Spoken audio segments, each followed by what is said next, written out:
इसी सिलसिले में मैं ये एक प्रश्न करता हूं कि आखिर धर्म क्या है और अधर्म क्या है। आखिर इसकी परिभाषाएं क्या हैं? परिभाषा होती क्या है? परिभाषा तो वही होती है जो हर एक पहलू में समान बैठे। मेरा प्रश्न यह है, क्या हिंदू के लिए धर्म वही है जो मुस्लिम के लिए है या फिर सिख और ईसाई के लिए है? क्या धर्म से मनुष्य के बीच नजदीकियां बढ़ रही है या फिर तनाव बढ़ता जा रहा है? क्या धर्म विश्व जगत में सौहार्द को बढ़ा रहा है या फिर क्रोध को? या फिर यूं कहें कि धर्म ही सभी समस्याओं का जड़ साबित हो रहा है। हो सकता है कि मैं गलत साबित हो जाऊं, पर क्या भारत का विभाजन धर्म के नाम पर नहीं हुआ? क्या भारत की राजनीति धर्म के नाम पर नहीं बनी? और क्या हिंदू महासभा, मुस्लिम लीग की स्थापना धर्म के नाम पर नहीं हुई? क्या ब्रिटिश धर्म के नाम पे हमें नहीं लड़ाए? क्या बाबर ने, क्या औरंगजेब ने धर्म के नाम पर युद्ध नहीं छेड़ा? क्या कश्मीर में तथा विश्व में आतंकवाद धर्म को जो इतना बढ़ावा मिल रहा है, धर्म के आधार पर मिल रहा है, उसे प्रोत्साहन धर्म के नाम पर नहीं मिल रहा है? नाम मात्र का धर्म को मानवता का पीठ पर बोझ ढोने से क्या फायदा? आप किस धर्म की बात करते हो? सबका मालिक एक है, फिर ये मालिक सबको एकजुट क्यों नहीं कर पा रहा है? या यूं कहें, बाप बेटा के सामने सिर झुकाए खड़ा हुआ है।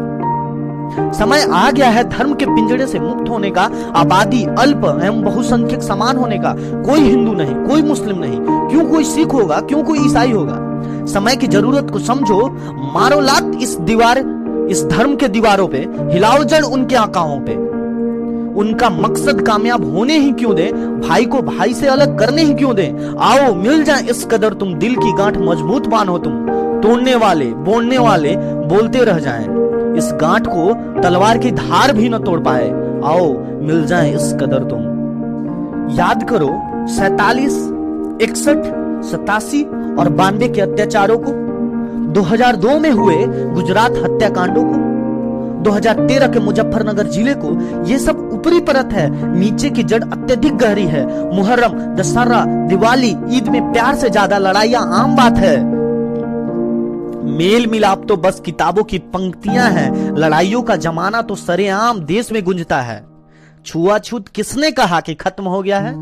छुआछूत किसने कहा कि खत्म हो गया है? कभी मुस्लिम के मोहल्ले में हिंदू जाकर देखिए, उसकी औकात नजर आती है। यहाँ तो पहनावे में लुंगी का होना मुस्लिम का होना है, गले में भगवा गमछी लपेटना हिंदू का होना है। तुम चले हो बीमारी से लड़ने, तुम्हारे घर में ही कीटाणुओं का वास है। तुम उससे क्या लड़ोगे? तुम्हारे अपनों में ही लड़ाइयों का होना आम बात है। खत्म करो ये गंदगी, अभी भी समय है, संभल जाओ। ये जहर को फैलने से रोक जाओ। हो सकता है आज तुम उस पर हावी हो, कल वो तुझ पर होगा। तुम तो चले जाओगे, अपने नस्ल बर्बाद कर जाओगे। समझो मेरी बात को, खत्म करो धर्म और नस्ल जात को। क्यों करे भेदभाव हम किसी से?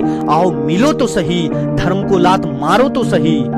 आओ मिलो तो सही, धर्म को लात मारो तो सही। सब कुछ ठीक हो जाएगा, ये मेरा मानना है। सभी धर्म को हटाओ और एक मानवता को बढ़ाओ। न कोई हिंदू होगा, न कोई मुस्लिम होगा। तुलसी का फायदा मुस्लिम लेगा, लुंगी का आनंद हिंदू लेगा। आओ न तथ्य पर बात करो, इतिहास को पढ़ो, श्री राम का सम्मान करो, पैगंबर मोहम्मद की श्रद्धा करो, गुरु नानक का वचन धारण करो, बाइबल को समझो, अंधविश्वास से दूर रहो। सीजी शाह का कथन कि सांप्रदायिक प्रचार के प्रभाव में आकर लोग अपने शोषण, अत्याचार और पीड़ा के वास्तविक स्रोत को पहचानने में असमर्थ हो जाते हैं, अर्थात गरीबी, बेरोजगारी को समझने में असमर्थ हो जाते हैं। केम अशरफ ने खुद कहा है, सांप्रदायिकता को मजहब की सियासी दुकानदारी उन्होंने बतलाया है। और ये कोई भगवान नहीं, आपकी सामाजिक संस्कृति को समझाने के बाद बताते हैं। इनकी बात को समझो, चलो जड़ को समाप्त करो।